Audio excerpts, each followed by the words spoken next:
इधर आओ।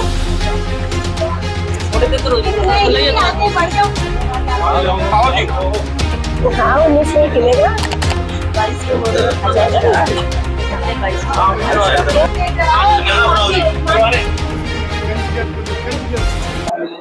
देखिए पूरे हरियाणा में जो हमारे नगर पालिका और नगर परिषद के चेयरमैन के जो चुनाव है पहली बार डायरेक्ट हो रहे हैं और निश्चित रूप से लोगों का जो सकारात्मक रुझान भारतीय जनता पार्टी के कैंडिडेट की तरफ से है।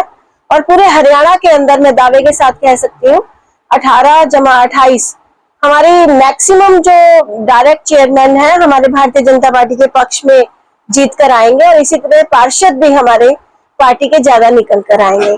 और जहां तक जैसे आज फतेहाबाद जिले के अंदर मेरा प्रवास कार्यक्रम है, तो चाहे फतेहाबाद नगर परिषद की बात हो, चाहे रतिया के अंदर हमारी अंजू जग्गा जी जो हमारी कैंडिडेट है, निश्चित रूप से लोगों के रुझान के साथ जगह जगह सभाएं चल रही हैं, लोगों का आशीर्वाद मिल रहा है। और सबसे बड़ी बात है कि हर एक जगह पर जो लोगों की संख्या है वो सैकड़ों की संख्या में होती है और लोगों का केवल यही मानना है कि अब की बार हमें ट्रिपल इंजन की सरकार चाहिए। ऊपर केंद्र में भी भारतीय जनता पार्टी की सरकार है, प्रदेश के अंदर भी मनोहर लाल जी के नेतृत्व में हमारी पार्टी बहुत अच्छा काम कर रही है। और इसी तरह से जब फतेहाबाद के और रतिया के चुनाव के अंदर भी जब लोकल जो चुनाव जिनको हम कहते हैं, जो घर की पार्टी सबसे छोटे जो चुनाव कहते हैं, उसके अंदर भी निश्चित रूप से कमल खिलेगा तो विकास की रफ्तार और बढ़ेगी। और क्योंकि पिछले 7 सालों के अंदर जो एक परिवर्तन इस देश की जनता ने, हरियाणा प्रदेश की जनता ने देखा है, चाहे वो सेवा के मामले हो, सुशासन हो, चाहे गरीब कल्याण की बात कहें और चाहे वो विकास की बात करें, आज हमारी पार्टी ने कुछ आयाम सेट किए हैं और जनता इस बात को मानती है, लोग इस पार्टी को अपना मानते हैं। और पिछली बार भी जैसे चाहे फतेहाबाद, रतिया या आसपास के जिलों के अंदर आप कहीं भी देखेंगे कि माननीय मुख्यमंत्री जी ने जो हरियाणा एक हरियाणवी एक न केवल नारा दिया बल्कि सभी हलकों के अंदर समान रूप से विकास करवाने का काम किया। और सबसे बड़ी बात जो भ्रष्टाचार पर हमने प्रहार करते हुए जो गरीब कल्याण के जो काम किए हैं, डायरेक्ट बेनिफिट ट्रांसफर, इसका सबसे बड़ा उदाहरण है। अब कोविड के अंदर जहां पूरी दुनिया एक तरह से रुक गई थी, अगर आप सोच के देखिए कि अगर लोगों के खातों के अंदर चाहे वो पेंशन की रकम हो या केंद्र ने 500 रुपए भेजा या केंद्र ने जो अनाज दिया या कोविड के अंदर जो हालात बने, आज 120 करोड़ की आबादी जो 27 देशों की जनसंख्या अगर हम मिलाएं तो हिंदुस्तान की जनसंख्या बनती है। और ऐसे के अंदर पूरे देश भर के अंदर विपक्ष कहीं नहीं था। खास तौर से जो सेकंड वेव थी, आप महसूस करेंगे कि सारा विपक्ष आइसोलेट हो गया था।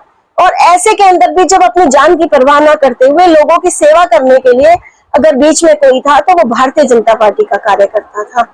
और नरेंद्र मोदी जी ने जिस तरह से आज भारत को आज 5वां सबसे बड़ा शक्तिशाली देश बनाया है हमारा, लगातार हमारा चाहे आर्थिक दृष्टि से आप देखें, चाहे सामाजिक दृष्टि से देखें, चाहे गरीब कल्याण से, चाहे जो शासनिक व्यवस्था में जो परिवर्तन है, तो मैं समझती हूँ कि कोई भी ऐसा पक्ष नहीं है कि लोगों के पास कोई भी एक ऐसा कारण हो कि वो भारतीय जनता पार्टी को क्यों ना वोट करे। तो निश्चित रूप से सभी जो पक्ष है वो भारतीय जनता पार्टी के पक्ष में है। और ऊपर से हमारी जो कैंडिडेट है बहुत सुलझी हुई महिला है और एक जो व्यक्तित्व कहीं ना कहीं हमारे ये कहने को आता है कि हमेशा पति आगे आ जाता है। तो मैं अंजू जी के बारे में मुझे थोड़ा ही समय हुआ अंजू जी से मिले, लेकिन मैं इनकी पर्सनालिटी में खास बात मैंने जो नोट की है वो इनके जो व्यक्तित्व के अंदर एक तरह का जो विश्वास है, एक तरह की जो हिम्मत है। और मैं रतिया की जनता से यही कहना चाहती हूँ कि वो आपके हर मुद्दे को जोर शोर से उस पर काम करेगी और रतिया के अंदर और सुधार के काम और विकास के रास्ते पर ले जाने का काम करेगी बिल्कुल। और महिलाओं के लिए भी एक आदर्श बनेगी। तो आप 19 तारीख को कमल का बटन दबाकर हमारी बहन अंजू जी को विजयी कराए, मैं यही जनता से अपील करना चाहूंगी। कांग्रेस ने अपना जो फैसला लिया है, पहले सिंबल पे लड़ने का था, कांग्रेस ने सिंबल पे लड़ने से मना कर दिया है और भाजपा सिंबल पर लड़ लिया है, इसे आप कैसे देखते हैं? कांग्रेस तो हमेशा चुनाव से भागने का काम करती है और इस बार भी भाग गई है। और कांग्रेस के साथ तो मैं समझती हूँ कि उनके अपने नेता नहीं जुड़ रहे हैं। अभी राज्यसभा के इलेक्शन में आप देख लीजिए जिस तरह से उसको हार का सामना करना पड़ा, उसका जो अजय माकन जी जो राष्ट्रीय स्तर के नेता है वो चुनाव हार गए हैं। आज आप पंजाब के बड़े बड़े नेताओं को देख लीजिए, वो भारतीय जनता पार्टी में शामिल हो गए हैं। अब पूरे हिंदुस्तान पर नजर आप देखिए, ऐसी परिवारवाद को लेकर जो चलने वाली पार्टी, जिसका आज पूरे हिंदुस्तान के अंदर कहीं केवल 2 राज्यों में सरकार पे सिमट कर रह गई है, और वहां जब भी चुनाव होंगे वहां से भी उनका सुपड़ा साफ होगा। तो मैं समझती हूँ कि जनता ये समझदारी कभी नहीं करेगी कि वो कांग्रेस के पक्ष में वोट दे, और कांग्रेस ने तो अपने हाथ पहले ही इस चुनाव से झाड़ लिए और कोई भी प्रत्याशी अपना नहीं उतारा। दतिया में अनेक समस्याओं का अंबार लगा हुआ है, जी। क्या शहरवासी वोट इस बात को देकर कर सकते हैं क्योंकि जो भी समस्या सभी का समाधान होगा? देखिए निश्चित रूप से, क्योंकि कोविड की वजह से कुछ इलेक्शंस भी लेट हुए हैं यहाँ पर हमारे यहाँ, और उसका प्रभाव पड़ा है। तो निश्चित रूप से हमने जो एक परिवर्तन भी अगर आप देखेंगे तो हुआ होगा रतिया के अंदर, तो पिछले 7 सालों के दौरान ही हुआ होगा, उससे पहले नहीं हुआ होगा। और मैं इस बात को दावे के साथ कह सकती हूँ क्योंकि हमारे मुख्यमंत्री जी का एक विजन है, चाहे वो पंचायत हो चाहे वो शहरी निकाय हो, कि उनको इंडिपेंडेंट किया जाए, उनको और का ज्यादा स्ट्रेंथन कैसे किया जाए, कैसे उनकी समस्याओं को सुलझाया जाए।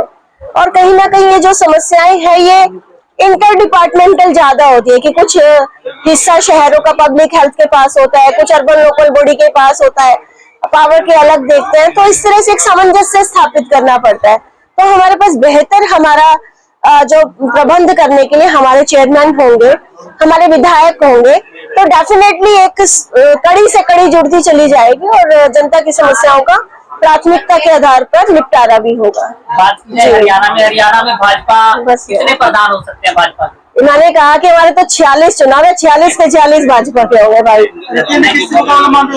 किसी से नहीं है, कोई नहीं है टक्कर में, कमल जीत कर आएगा। क्यों पड़ रहे हो चक्कर में? भाई जीत तो एक वोट से भी होती है और भारी बहुमत से हम जीता कर लेकर आएंगे हम जीत।